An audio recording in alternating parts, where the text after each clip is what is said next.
What's going on, guys? The CTA Prime back here again. Today we're going to be taking a look at Lenovo's newest affordable 7-inch budget tablet, the Tab M7. Now this was recently released alongside another tablet, the Tab M8 HD, and hopefully I can get my hands on that soon. I've ordered it, but I'm waiting on it to ship. And that one should definitely perform much better than this, but it's got a higher price tag. So in this video, we're going to be taking a look at and testing out the new Tab M7. This is a $60 tablet offered by Lenovo, and I'm actually having a hard time on understanding why and who this is made for. I know that the holidays are coming up, and the only thing I can think is they wanted to release a cheap tablet to make some extra cash around the holidays, so they released the M7. Because all in all, the performance on this thing isn't great, but I do personally really love the form factor. I wish we could get something like this with a higher end chip, like even the Snapdragon 820. Now I know that chip's getting old, but it still performs pretty well with the stuff that I want to do. And this, in my opinion, is the perfect form factor for a 7-inch tablet. So over here on the right hand side, we have our volume rocker, power switch, and our 2 megapixel rear camera. Over on the left-hand side, we have our micro SD card / SIM ejection slot if you pick up the LTE version. But in this video, we're going to be dealing strictly with the Wi-Fi version, so we only have an SD card slot over here. Like I mentioned, I really do love the form factor of this tablet, and when we put it up against the 2019 Amazon Fire 7, the M7 definitely comes ahead in the form factor department. It's got much smaller bezels, and the back is fully constructed of aluminum. But what about the internal specs? Now that's what we're going to go over now. For a $60 tablet, I still think they're kind of lacking on the specs here. This is known as the Lenovo Tab M7. For the CPU, we have a quad-core 1.3 GHz Mediatek MT8321. The GPU is the Mali 400 MP2, 1 GB of LPDDR3 RAM, a 7-inch IPS 1024 by 600 display, a 3500 mAh non-user replaceable battery, and they claim up to 10 hours of video playback. 16 gigabytes of internal storage plus a micro SD card slot, good up to 1 terabyte. Unfortunately, they did not add AC Wi-Fi in this unit. It only has 802.11bgn, so we can't pick up that 5 GHz network, and that really hurts when streaming. 2 megapixel front and a 2 megapixel rear camera, and they'll only shoot 720p 30 FPS, and the whole system's running Android 9.0 Go Edition.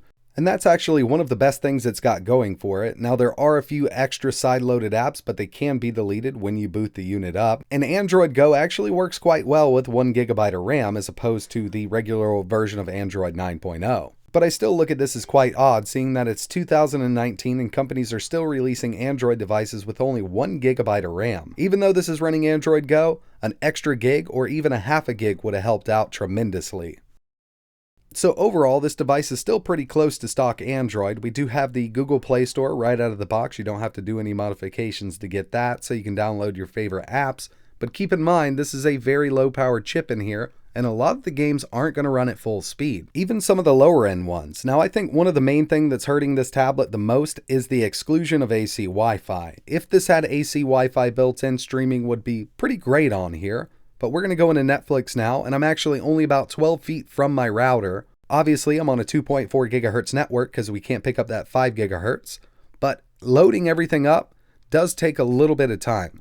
Netflix is faster than most other apps that I've tested here because this is a very well optimized app. But video playback does work, and it actually works quite well as soon as everything's loaded up. This does have Dolby Audio built in, but there's only a single speaker on this unit. You can go into the settings and mess around with the bass and treble and get it to sound decent, but overall, sound on this thing doesn't get that loud. It is pretty clear for what it is, though. Orange shorts and a striped orange shirt and a bow tie.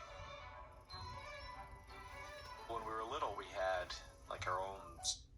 So like I said, Netflix is a very well optimized app, and it actually loads up a lot faster than most of the other apps that I've tested, especially Disney+. Now I know this was just released and they do have some optimizations to do, but I think it should load a little quicker than it does.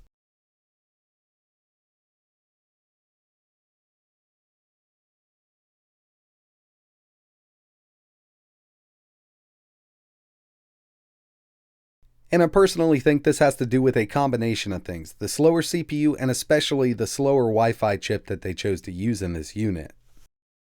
I also went through and tried to run some benchmarks. Now unfortunately Antutu was not listed on the Google Play Store and 3D Mark kept crashing. The only one I could get to finish up was Geekbench 4. Keep in mind this is Geekbench 4 and not Geekbench 5. I've been using Geekbench 4 for a long time, so I kind of wanted to keep it simple here.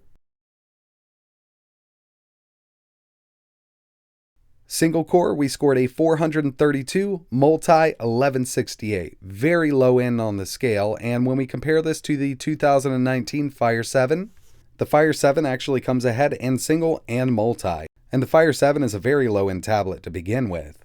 So as for the Wi-Fi speeds, they're not as terrible as I thought, but they could be much better if they had a built-in AC chip. I'm only about 12 feet from the router itself on a 2.4 gigahertz network. Download 41.7 megabits per second, upload 22.8. So to wrap this up, I wanted to test out some native Android gaming.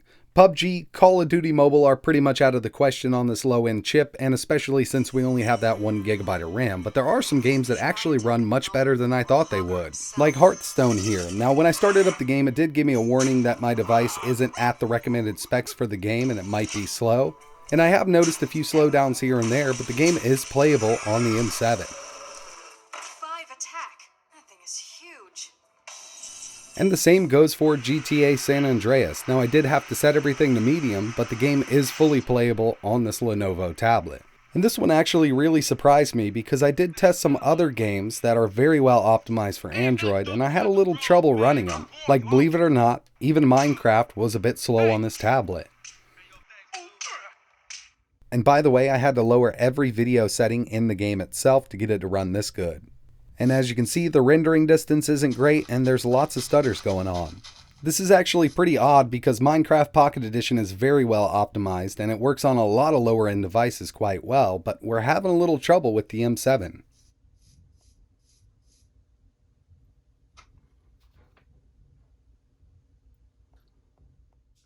So I figured I'd go ahead and test a lower end 2D game, so I went with Stardew Valley. And I'm not sure if it's showing up here, but when I go to tap on something, I do get a bit of a stutter. And keep in mind, this is only the very beginning of the game. As you build your farm up, there'll be more assets on screen, and the lag will get worse.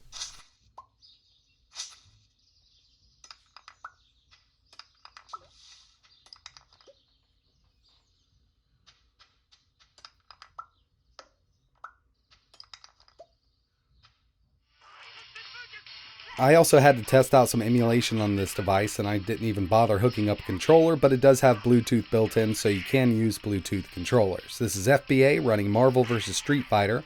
Runs great here, we're getting full speed. And I also went with some DS emulation using the Drastic emulator. We're getting 100% speed. Up in the top left hand corner I do have the FPS listed, and it seems to be running fairly well on the M7. And for my final test, I wanted to get some emulation out of the way. I went with PlayStation 1. Now SNES, Sega Genesis, Game Boy Advance is going to work great on here, either using RetroArch or the standalone emulators, but I figured I'd go ahead and test out PS1. Now while this isn't the easiest game to emulate, we should be able to run this at full speed using RetroArch. And for my test, it hovers around 45, 47, but I've seen it go as low as 42, so we're far from full speed on PS1 emulation. So overall, the Lenovo M7 isn't the best performer. Now with video playback, it works pretty well, but you gotta wait for that loading. Some lower end emulation will work, but even the lower end native Android games that I tested are a bit laggy, so it's definitely not made for gaming. And it's really hard for me to recommend this to anybody. I would personally go with the Amazon Fire HD. Now, as for the form factor and layout, I really do like the way this tablet is designed. I just wish it had more power. If a company would come out with something like this, with the same form factor and a more powerful chip, I'd be all over it every day.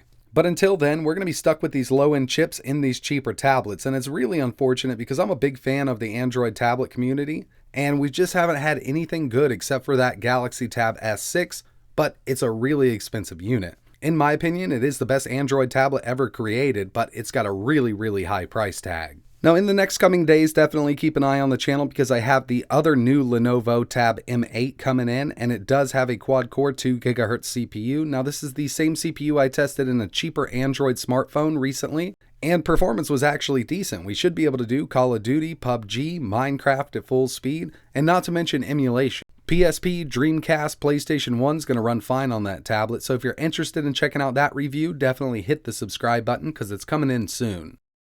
But as for the M7, I suggest you skip this one, and if you still need a really cheap Android tablet, I would go with the Amazon Fire 7, the 2019 version. They're going to be on sale for Black Friday very soon, and I'll leave some links in the description. But that's pretty much it for this video, guys. I really appreciate you watching. If you have any questions or if there's anything else you want to see running on the Lenovo Tab M7 for any reason at all, just let me know in the comments below.